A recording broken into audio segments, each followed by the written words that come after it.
Moving to a new city can be super exciting, but it can also leave you feeling really overwhelmed. So you really want to be prepared. So to help you stay organized and on top of your to-do list, I'm going to give you all 10 simple steps that are going to make your move super easy. And we're going to start right now.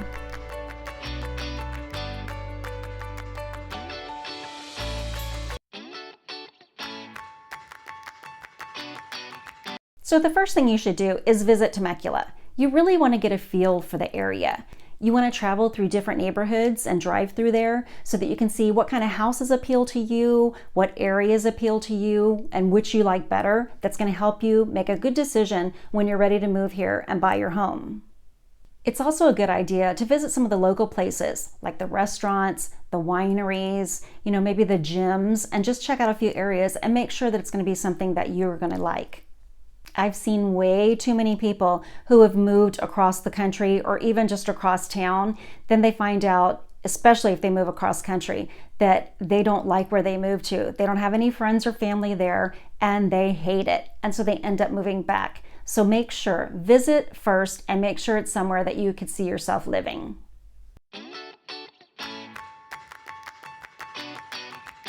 The next thing is you want to check out the weather. The seasons can be really different.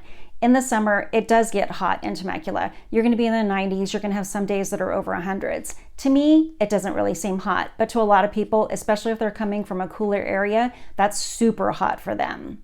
It's pretty mild in the winter. It does get a little chilly, especially when you're in California, because most people in California are not used to it being cold. So at night in Temecula, you're probably going to throw a little jacket on or a sweatshirt, even in the summer, because once the sun goes down, it does definitely cool off.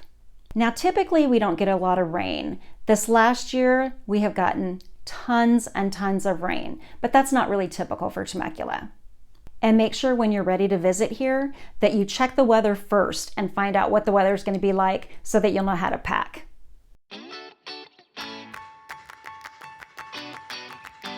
The next thing is really research Temecula. Find out if there are job opportunities for you in Temecula, or if you're going to have to travel to get to your job, you're going to have to commute.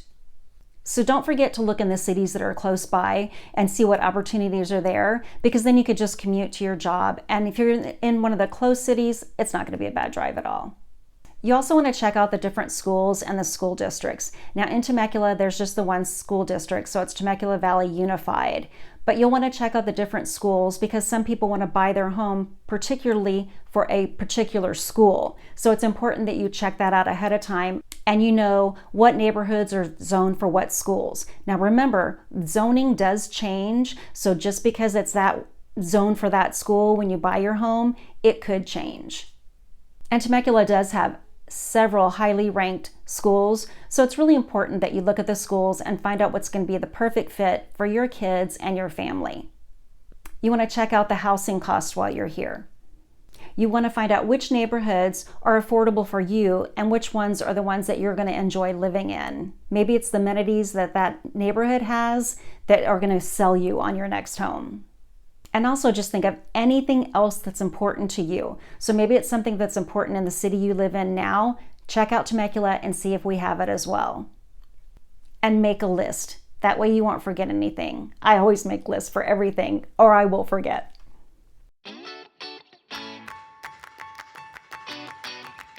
The next thing is have a moving checklist when you're ready. Have a binder. I think that that's the easiest way. If you have a moving binder, you can put all your important paperwork in there and everything is all close together. So if you need to get that paperwork, all you got to do is pull that binder and get the paperwork.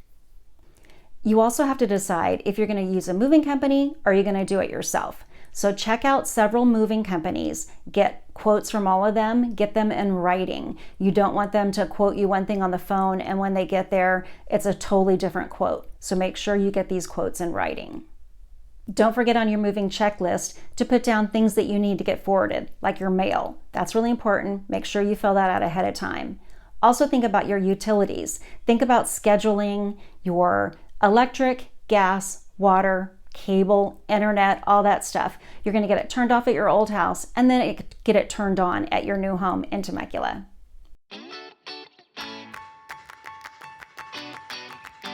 The next thing is traffic.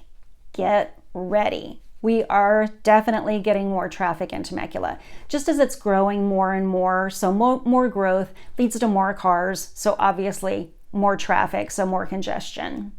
If you're coming from a smaller city or state, you may not be used to that. So that's something important when you come here to visit. Drive around at different times of the day so that you see what the traffic is like and see if you can handle it.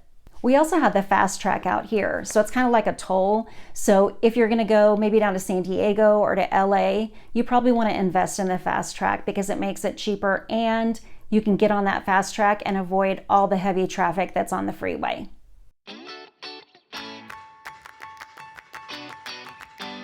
The next thing to do is think about packing.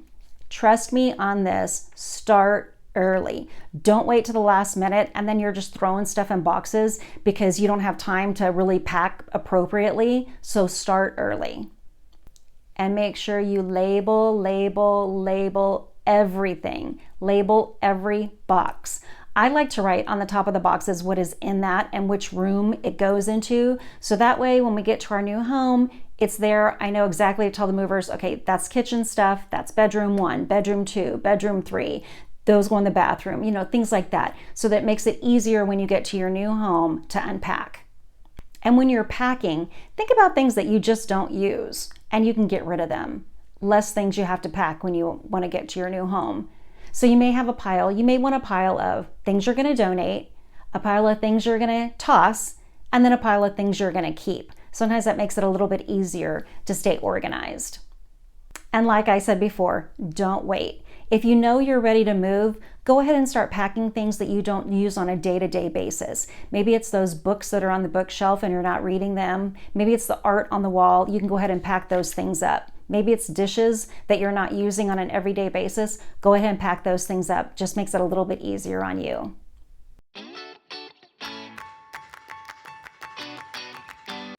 The next thing that's a good idea is to just connect with the community.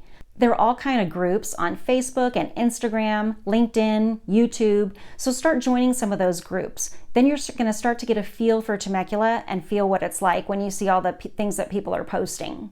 And start asking questions about Temecula. And you probably are going to get a lot of different opinions about Temecula.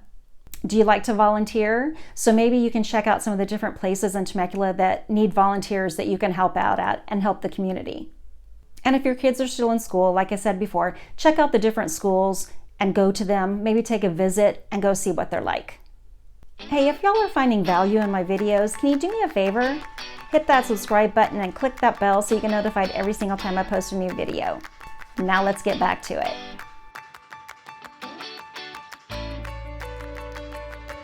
Another thing you want to do is check out the local attractions here. We've got Old Town, which has so many things to do down there. You've got restaurants, you have little small boutiques, we have a small theater down there. So there's a lot of things you can do in Old Town. We also have Pechanga Resort and Casino. That's kind of a fun place to go visit. You can go to the spa there and go swimming, or if you're older and you like to gamble, you can go there and do gambling. They also have some great restaurants in there. You could head out to wine country if you like wine. There's over 50 wineries now in Temecula, so you're probably going to find at least one that you enjoy. And a lot of them have restaurants too, so you can enjoy a dinner there as well. You also might want to check some of the things that are close to Temecula, like the beaches or the desert or the mountains. They're all quick trips from here, so you might want to check those out before you come here.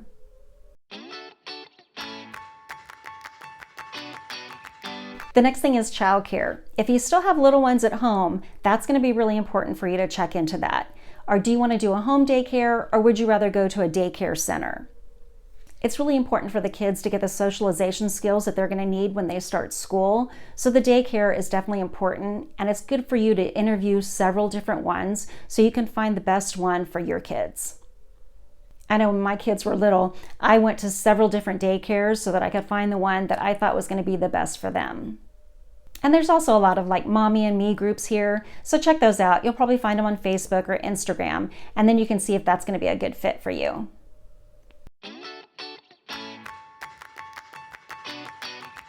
And the last thing you want to do is get a realtor.